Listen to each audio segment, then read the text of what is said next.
All right. Good evening. My name is Tracy Motter, and I'm the Associate Dean of Academics here at Kent State University College of Nursing. On behalf of the leadership, the faculty, the staff at the Kent State University College of Nursing, I would like to congratulate you on being admitted to the professional nursing sequence and welcome you to the 2024 Fall ABSN Evening Cohort White Coat Ceremony. The nursing profession has a long, rich history, steeped in tradition. Today, we are celebrating the white coat ceremony. While it's not new to other medical professionals, it's relatively new to nursing. As you continue in your educational journey, you are also beginning your journey to become a nurse. This is the day that your life begins to change. This is the day that you commit to growing as a professional nurse that you aspire to be for the rest of your career. There are many rights and privileges associated with being a member of the nursing profession, but there is also great responsibility.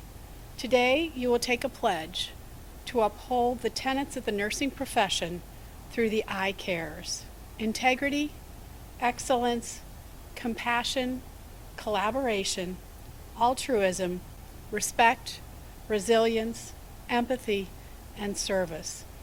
I cares comes from the Gold Foundation. Take a moment to look around the room at the leadership and faculty who have been assembled to witness the moment of your educational journey. We are all here to teach and support you, celebrate your wins, and assist you when you face challenges. I wish you the best, and I cannot wait to see all of you and the contributions you make to the profession. Now, I would like to welcome our very own Kent State College of Nursing, Dr. Bercy Johnson Mallard, who will guide you through the remainder of the evening.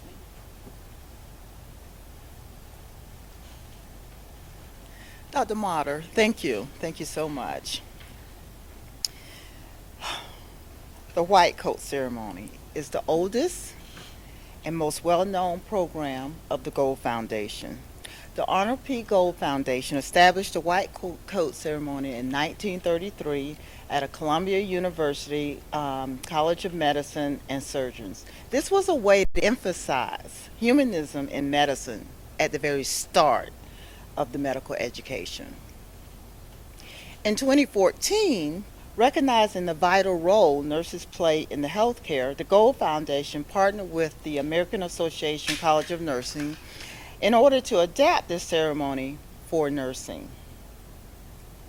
While it may take on different forms, the rite of passage ceremony emphasizes the importance of humanistic care. Humanistic care is defined as compassion, collaborative, and scientific excellence in healthcare.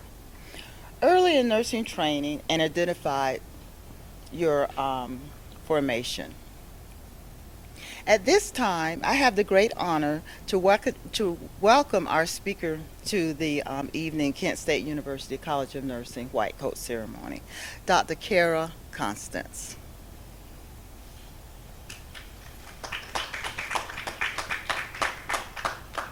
Thank you very much for introducing me. Hi, everybody. I've never actually given a speech where I read from a paper, so it's going to be a little bit awkward. I'm really glad to see you guys here tonight. And I was really excited to be contacted to ask if I was willing to speak to you. But the biggest feeling I had was shock, because I realized I graduated from this program 5 years ago, and it just kind of seems like yesterday. I can so clearly remember the time when I entered the program, my excitement and my motivation to gain the knowledge and technical skills that would allow me to practice as a nurse, and how awkward it was to practice those skills on each other in lab before actually starting in the clinic. Now, I know that some of you guys come here tonight with probably way more experience than I have in practice as an LPN or in the clinic, but I personally did not. So this was all very new and a little bit scary for me. But from the very first day of clinicals, I knew I'd made the right decision to pursue a career in nursing. And today I can tell you that the past 5 years have been the most fulfilling of my life. So I entered this program not just as a second degree student, but also while transitioning from a 17-year career as a teacher. So like many of you, I was working full-time in addition to the demands of the program. And let's not forget the 3 children I had who were somewhat independent, meaning they could dress themselves and sometimes make themselves a sandwich, but they still needed their mom.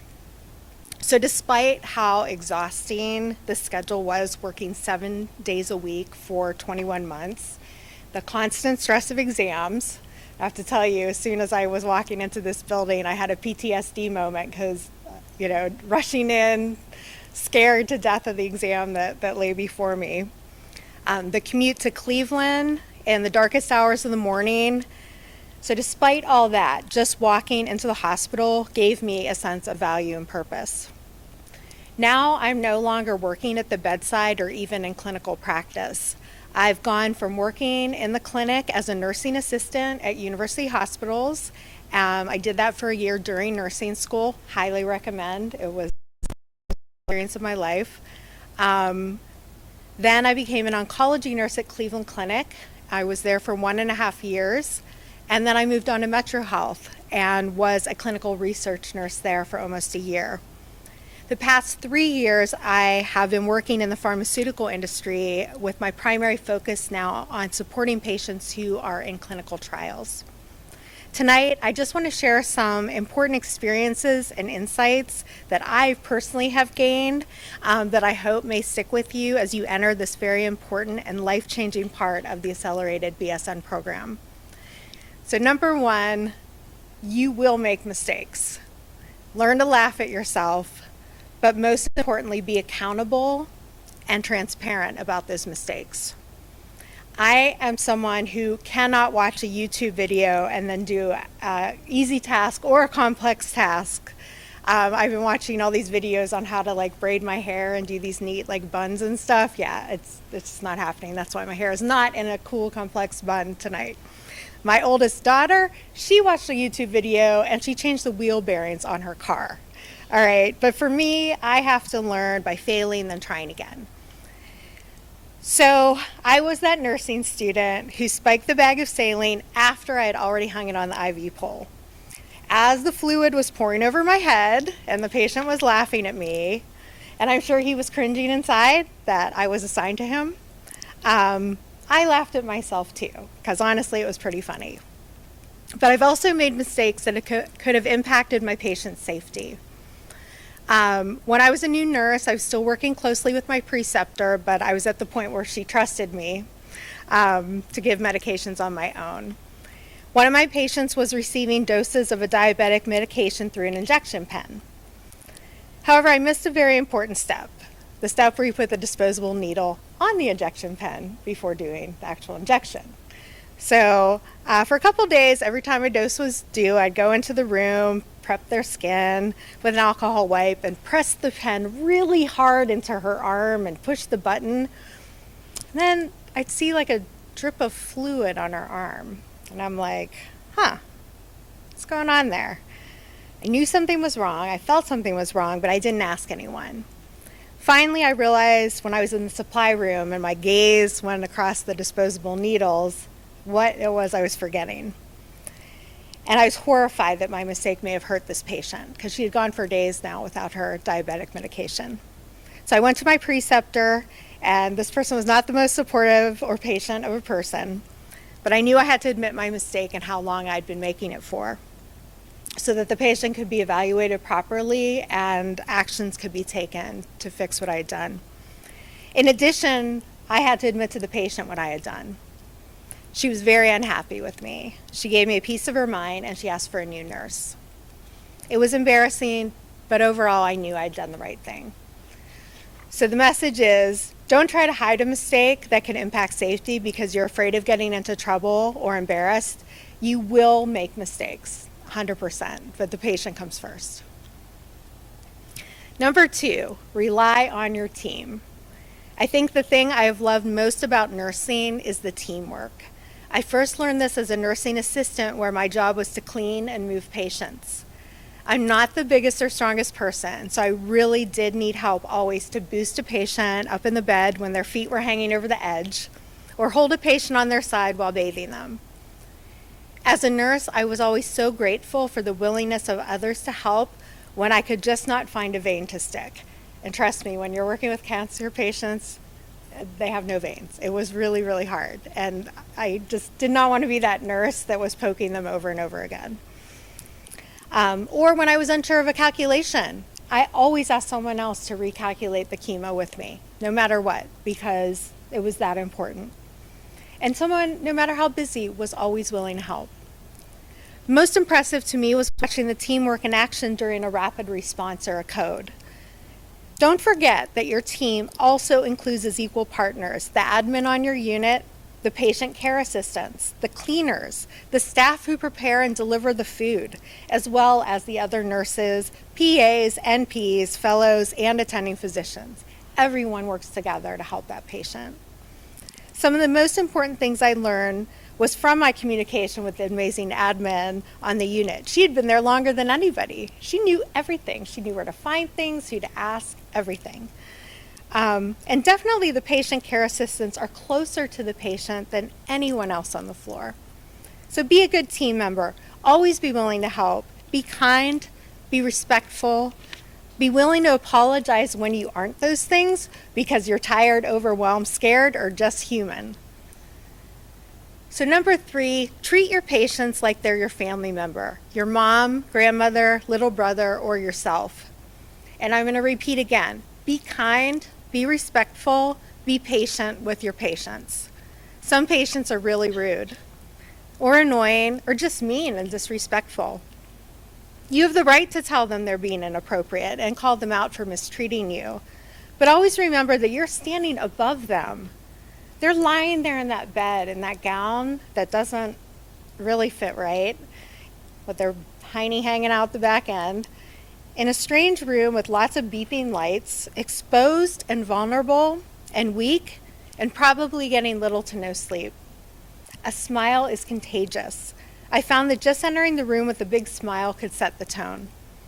I took it as a personal challenge to take on the patients who were the grumpiest so that I could do my best to make them feel cared for. I'll never forget the grumpy man who was all out yelling at anyone who entered the room, complaining about the hospital, criticizing anything you did or asked of him. I just went about my work with a smile and didn't give in to the temptation of being defensive or annoyed. The next day, apparently after his wife had given him a stern talking to, he apologized to everyone and was embarrassed at his behavior. Getting impatient with your needy patient or annoyed with your grouchy patient is so easy to do. So be mindful and put the person you love the most there in that bed and respond after you've taken a breath. Number 4, be creative. I don't know if when I say the word MacGyver, I'm totally dating myself, but be a MacGyver. I put sometimes the stockroom is all out of what you need. Mostly the stockroom is all out of what you need. So get creative. I can't tell you how grateful my patients were when they wanted to take a shower. There were no specialty shower covers for their IV lines, and so instead I went into the little coffee room, grabbed some saran wrap and tape, and I made it happen. And they were just so grateful to be clean and have that shower. Or when a patient wanted some scrubs to cover their legs, of course there weren't any on the cart or any of the carts in the unit. So I ran over to the next unit's secret stash to get them what they asked for. Small things do make a difference. Number 5, be curious. There are so many experienced, talented people who can show you things. Take every opportunity you can to observe something you've never seen or done before. And don't shy away from see one, do one, teach one. I remember the first time I placed an NG tube, and it worked. It was there. I couldn't believe it. Later, I ended up teaching another nurse who had been in practice for more than 10 years, and she had never placed an NG tube before. She was even in NP school, and I just felt so good that I could show her something, because trust me, I was always asking her for advice. And I had less than a year experience, and I could teach her something. So go in every day. I would just go in, in the huddle in the morning and be like, are you guys doing anything interesting today? Do you have any interesting orders? So that I could follow that nurse in the room and watch them do something I hadn't seen before. So get in there if you can. Get my sandpaper mouth. Excuse me.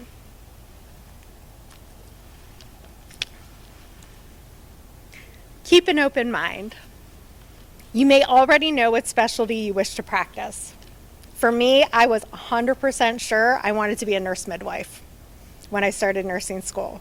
My third child was delivered by a midwife, and I loved her. So I prepared by watching every single episode of Called Midwife.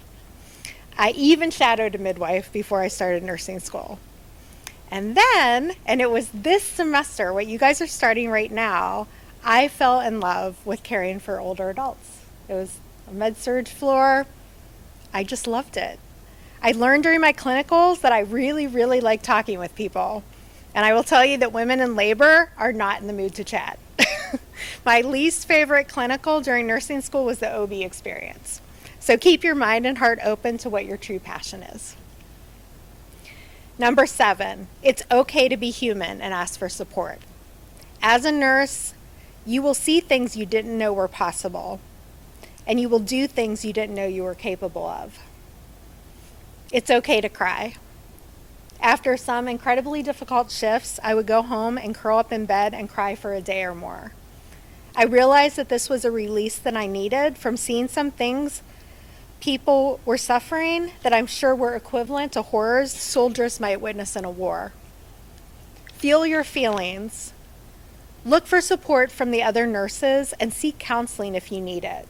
Take care of yourself. That includes your mental well-being. And I'm going to, that's the end of my advice part, but I want to end with a really special story that I will carry with me for the rest of my days. One of the last patients I had when I was in clinical practice was a young man. He was in his early 30s who had cancer in his larynx.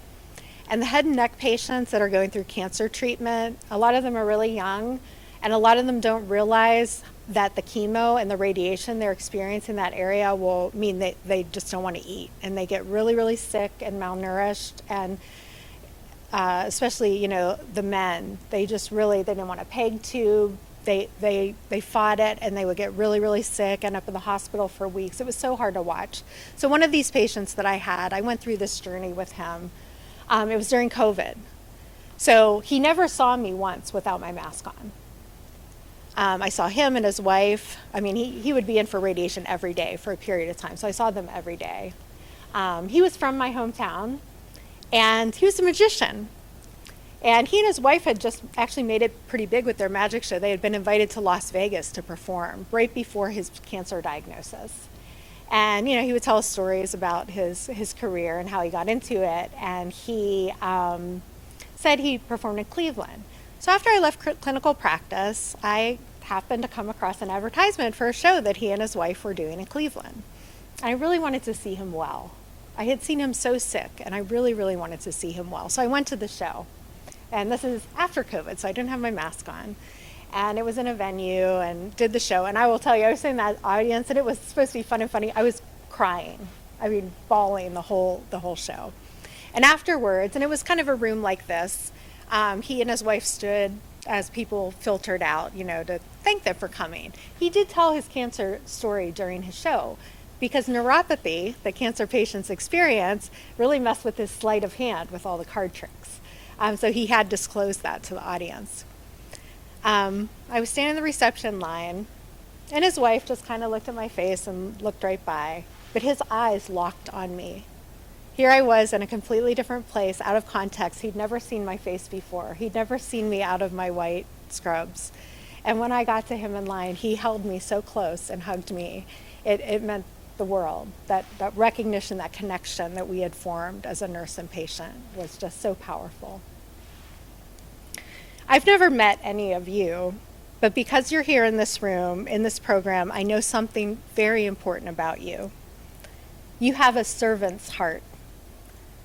I love that phrase. I first heard it from my unit manager when I was a nursing assistant, and I felt that it perfectly captured who I am and who I'd been my whole life. You are brave and confident and selfless and strong. I'm so glad you're joining this noble profession and wish you all the best as you begin your clinical practice in this program. Thank you so much for your attention.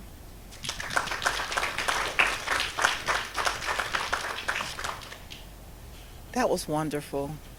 Thank you, Dr. Constance. Did you enjoy that? It's hard to tell by your faces. What an amazing story. Please take it to heart.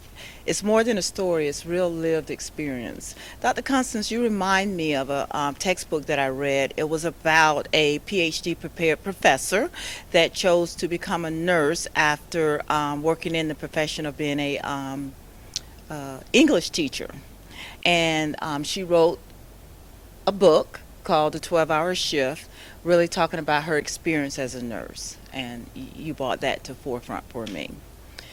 Guess what, scholars? It's now time to don your white coat. So please stand and put on your coats.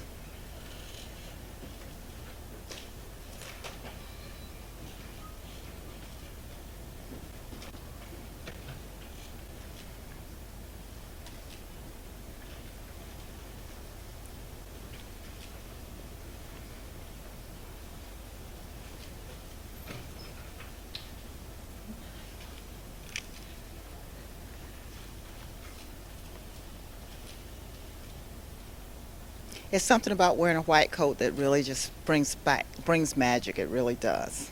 I have the honor of welcoming to the podium Professor Jake Nicholson, who will lead you in the pledge. Thank you.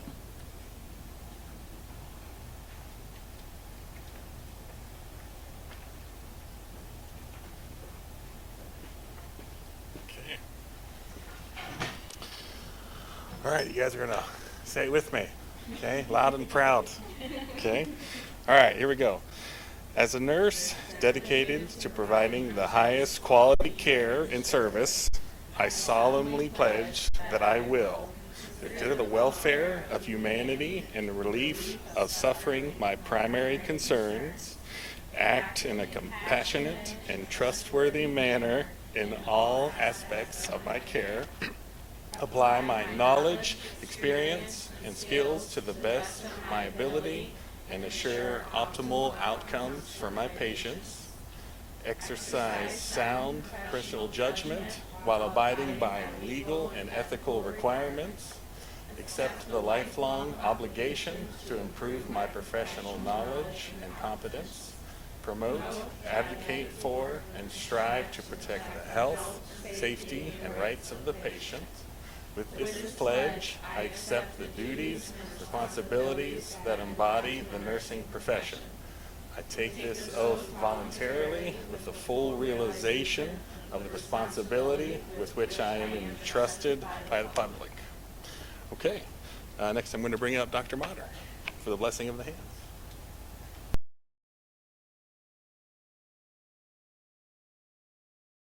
Thanks, Jake. It is customary for healthcare workers to receive a blessing of the hands, so please hold out your hands in front of you. And we give you something to hold, and then we tell you to hold your hands out, right? We take this moment to honor, protect, enlighten the care and comfort these hands will provide to the sacred and the sick.